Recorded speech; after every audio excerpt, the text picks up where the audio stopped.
Good morning and welcome to an all-new Eye of the Tiger. I'm Connor Baker. And I'm Sienna Moffett. CASP testing will continue throughout this week starting today and ending on Thursday. Juniors will report to their second period testing spaces and begin the math section. National Honor Society is hosting an AP review night. The event will start after school in the library from 3:30 to 6:30. Anyone interested will have to RSVP with the link found in today's daily bulletin on the website. Senior events are coming up to date as the school year is coming to an end. Tune into this Friday's show if interested in more. And now we go to Joseph Bianchini with sports. Good morning. Welcome to this Tuesday's edition of EOTSN. I'm Joseph Bianchini. On Friday, Roseville lacrosse captain Owen Walker announced his commitment to play lacrosse at the next level. Walker will be playing club lacrosse at BYU and will get matchups against fellow lacrosse commit Liam Crow, who will be at Sonoma State. Yeah, I'm excited. I've been wanting to do it for a long time, and to be able to actually do it is pretty exciting.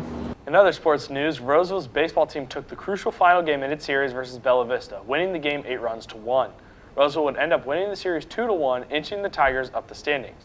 For Roseville to get a legitimate shot at the playoffs, they're going to need to get into that third place slot, which they currently trail by just a little bit. Wood Creek seems pretty set in first place, so Bella Vista and Yuba are really the teams Roseville should be watching. Bella Vista has a pretty large lead on Roseville right now, but they are still yet to play Yuba and Wood Creek, which means they could very well fall down the standings. And thanks to this last series, Roseville would have the tiebreaker over the Broncos. Yuba is closer to Roseville in the standings right now, but the issue is that they have a fairly weak schedule coming up, and they also have the tiebreaker over Roseville, which doesn't help anymore. Of course, Roseville needs to take care of their own business first and foremost, and they have a series this week. Let's take a look at who they play along with the other game action in store for the week. Today, baseball has game one of their three-game series at home versus River Valley. Boys volleyball also takes on River Valley, only on the road. Softball and boys tennis are both home versus Bella Vista. Girls lacrosse is home versus Christian Brothers, and boys golf has a home match versus River Valley. Tomorrow, track and field have CVC Meet 3B, which will be held at Intercom. Other Wednesday action includes lacrosse at Lincoln, and boys golf has a match versus Whitney. And on Thursday, baseball is at River Valley for game 2 of their series. Softball is home versus Intercom, Stun is at Antelope, girls lacrosse is at Lincoln, boys golf takes on Kennedy High School, and boys tennis is at Intercom. And as a reminder, top plays will be returning next Friday, so be sure to submit your plays to the Google form in our Instagram and Twitter bios at EOT Sports. And that's all on your home for Roseville High School sports, top plays, breakdowns, and more. Eye of the Tiger Sports Network, EOTSN. And now we go over to entertainment.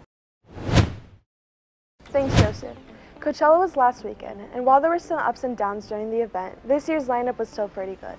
Some of the artists they attended were Pusha T, Gorillaz, Charlie XCX, Bjork, and Kali Uchis. All of these artists are great, but what most people care about are the headliners for day one, which was Bad Bunny. It looked like a really fun set to be at, other than some technical difficulties with a special guest, Post Malone. Overall, day one looked great. The second day's headliner was Blackpink, who had great stage presence and great choreography. They had the crowd going nuts.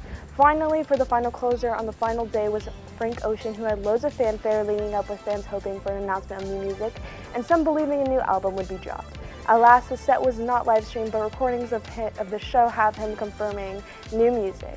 Overall, this year's Coachella looks like it was a great time. And now we go back to news. Thanks, Beta.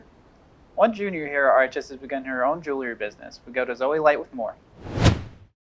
Creating a business is not a simple, everyday thing for a high school student.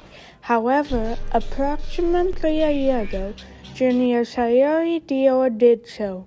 She created her own jewelry business, Jewelry by S. Dior. She offers a wide selection of items and handcrafts them herself. She has multiple selections of jewelry like earrings, necklaces, belly jewelry. Customers can send Dior inspiration pictures, and she will craft pieces that match their requests in order to ensure customer satisfaction. She makes custom pieces and not only creates modern jewelry, but dabbles in vintage pieces as well. For the more vintage/antique ones, I go to Antique Trove to make sure that they're authentically vintage. Dior's customers include fellow Roseville students. Junior Melody Bisk has bought from the business and is satisfied with her multiple purchases.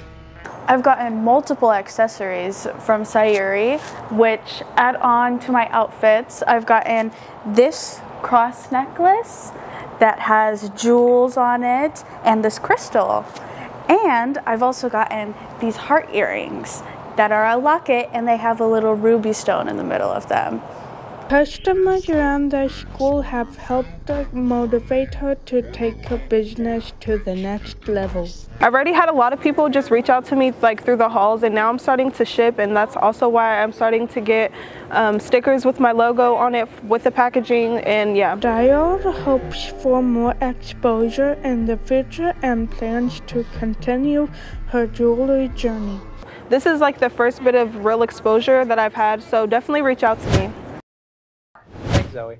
That's it for us today on Eye the Tiger. And remember, we're always on ivethetigernews.com. See you next time.